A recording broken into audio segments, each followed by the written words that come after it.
দর্শক মণ্ডলী, এই মুহূর্তে আপনাদেরকে দ্য ডেইলি ক্যাম্পাসের সরাসরি সম্প্রচারে যুক্ত করছি কেন্দ্রীয় শহীদ মিনারের সামনে থেকে। আপনাদেরকে জানিয়ে রাখছি,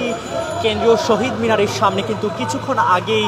৪৭তম BCS এর যে সকল লিখিত পরীক্ষার্থী আছে তাদের একটি সংবাদ সম্মেলন অনুষ্ঠিত হয়েছিল। সেই সংবাদ সম্মেলন থেকে তারা তাদের কর্মসূচি ঘোষণা করেছে এবং সেই কর্মসূচির অংশ হিসেবে কিন্তু আজ বিকেলে অর্থাৎ বিকেল ৫টা থেকে একেবারেই প্রধান উপদেষ্টার বাসভবন যমুনা অভিমুখে তারা পদযাত্রা শুরু করার ঘোষণা দিয়েছে এবং সেই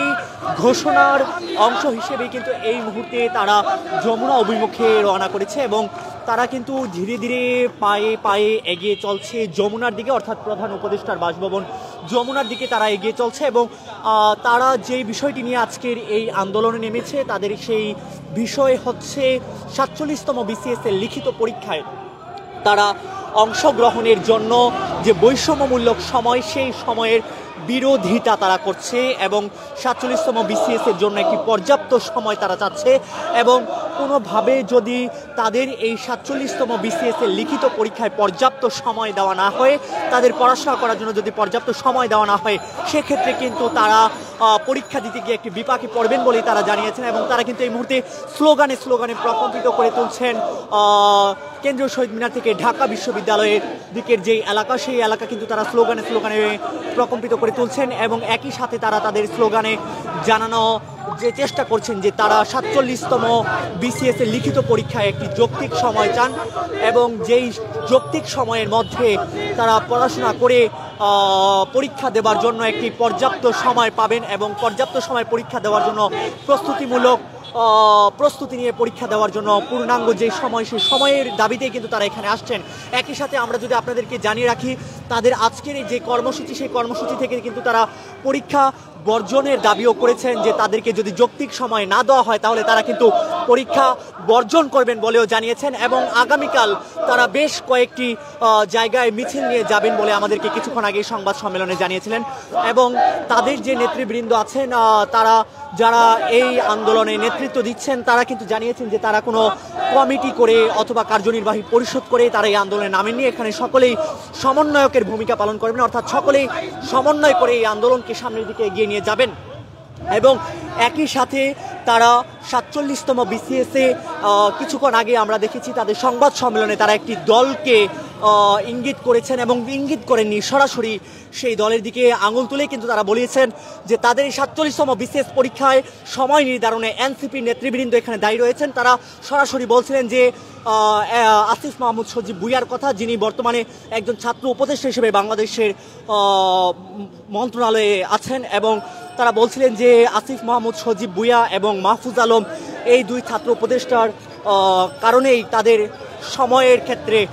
বাধা তৈরি হচ্ছে, বিঘ্নতা তৈরি হচ্ছে এবং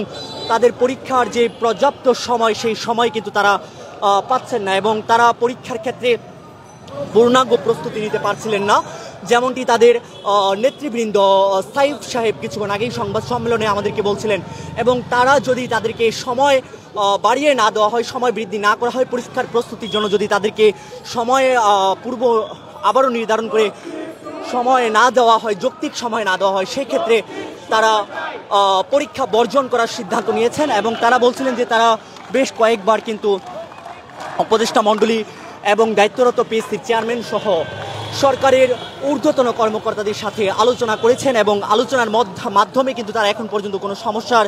সমাধান পাননি। এবং তারা যেটি আমাদেরকে জানাচ্ছিলেন যে সমাধানের বিপরীতে তারা আরও জানতে পেরেছেন যে একটি নির্দিষ্ট রাজনৈতিক দল অর্থাৎ এনসিপি এখানে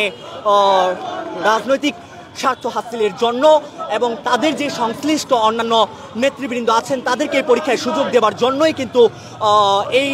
নির্দিষ্ট সময়ে তাদেরকে দেওয়া যাচ্ছে না এবং সেই এনসিপি নেতৃবৃন্দের সাথে যারা জড়িত আছেন তাদেরকে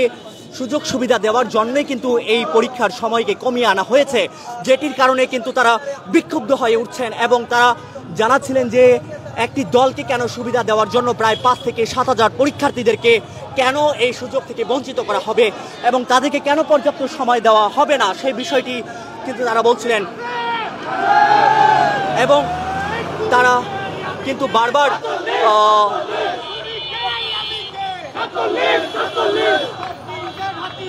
গর্জে ওঠো আরেকবার, বান্দর হাতিয়ার গর্জে ওঠো আরেকবার, ৭১-এর হাতিয়ার গর্জে ওঠো আরেকবার, দিয়েছি গো রক্ত আরো দেব রক্ত, দিয়েছি গো রক্ত আরো দেব রক্ত, সবাই পায় ৬ মাস, এদের কেন ২ মাস, সবাই পায় ৬ মাস। তারা আবারও ঘোষণার মাধ্যমে তাদের মিছিলে মিছিলে বারবার বলার চেষ্টা করছে সকলের জন্য ৬ মাস, তারা কেন সময় পাবে ২ মাস, অর্থাৎ তাদের জন্য কেন ২ মাস সময় দিয়ে তাদের এই ৪৭তম বিসিএস এর লিখিত পরীক্ষায় তাদেরকে বসানো হবে। এবং তারা বারবার এই ব্যাপারে প্রতিবাদী হয়ে উঠছে, যদি তাদেরকে সময় বৃদ্ধি না করা হয় এবং তাদেরকে পরীক্ষা দেওয়ার জন্য পর্যাপ্ত সময় না দেওয়া হয়, সেই ক্ষেত্রে কিন্তু তারা ঘোষণা দিয়ে ফেলেছে যে তারা আর পরীক্ষার হলে বসবেন না এবং তারা কোনো পরীক্ষায় তারা বসে তারা পরীক্ষা অংশগ্রহণ করবেন না, অর্থাৎ পরীক্ষাকে বর্জন করবেন।